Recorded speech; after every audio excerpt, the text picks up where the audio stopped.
Some called the eyes the windows to the soul. In the ancient Arab art of Firasah, they were far more than that. They were the mirrors of truth. A glance could reveal courage or cowardice, wisdom or folly, kindness or cruelty, without a single word being spoken. Tonight, we journey into the world of the eyes, through the tents of the Bedouins, the courts of caliphs, and the pages of ancient manuscripts, to uncover what the gaze has always been trying to tell us. In the markets of old Damascus, a merchant might pause before sealing a deal, studying the eyes of his customer for honesty. In the Arabian deserts, Bedouin tribes read the eyes of strangers to decide whether they came in peace or with hidden intent. The great scholars of Firasah, Ibn Qayyim, Al-Farabi, Ibn Khaldun, documented the link between the eyes and the inner states. They believed the eye was the most truthful part of the face, because it could not be masked for long. The mouth could smile falsely, but the eyes always told the truth. The ancient masters observed 10 key signs in the eyes, each one with its own meaning. First, size.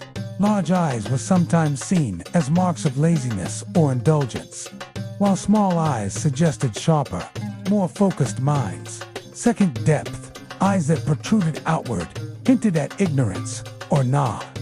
Deep-set eyes belonged to the watchful, the cautious, sometimes even the cunning.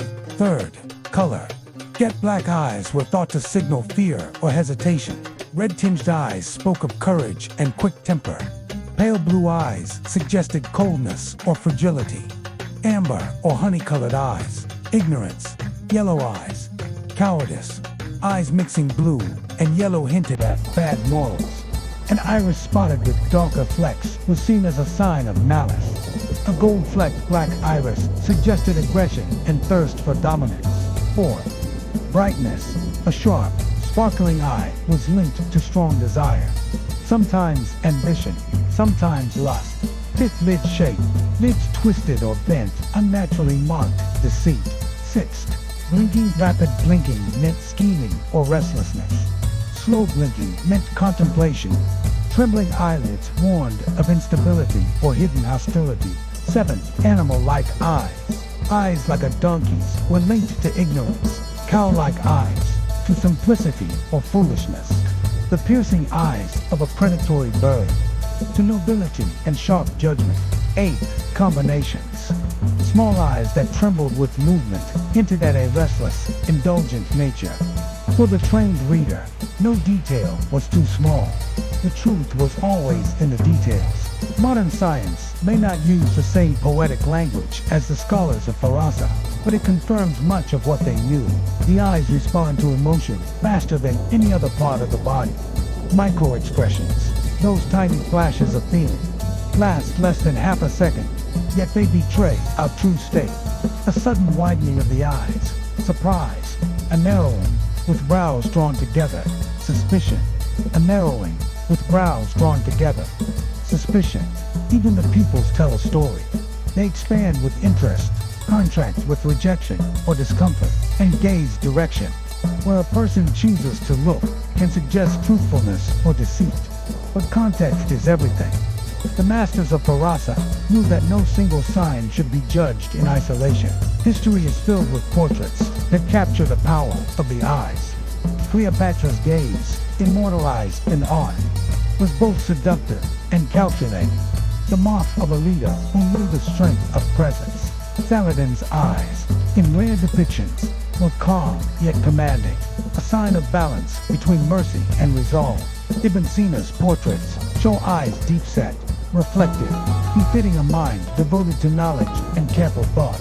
Even in the West, monarchs and generals used their gaze as a weapon, from Elizabeth I's piercing stare to Napoleon's steady, unblinking presence. Across cultures, the eyes of great figures have always carried more than beauty. They carried power. In today's world, we still read eyes, though often without realizing it. In a business meeting, steady eye contact builds trust. Too much, and it becomes intimidation. Too little, and doubt creeps in.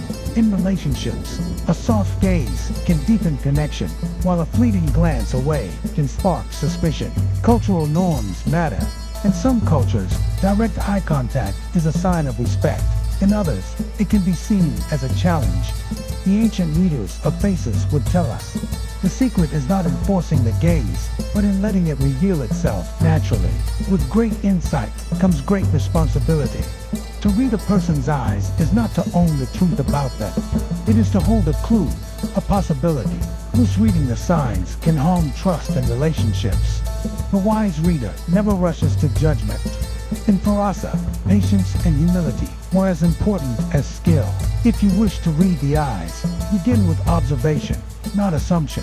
First, notice the shape, color, and natural position when at rest. Second, watch for changes during motion, speech, or silence. Third, compare what you see with the rest of the face, the body, and the voice. Remember, the eyes may be the mirrors of truth, but the truth itself lives in the whole person. From the fierce eyes of warriors to the gentle gaze of poets, the story of humanity has always been told in the language of the eyes. In Firasah, they were the clearest sign, yet still only part of the greater picture. In our next episode, we move lower to the bridge between the eyes, the nose, a feature that, an Arab face reading, reveals dignity, character, and even moral strength. Until then, keep looking, because every face speaks.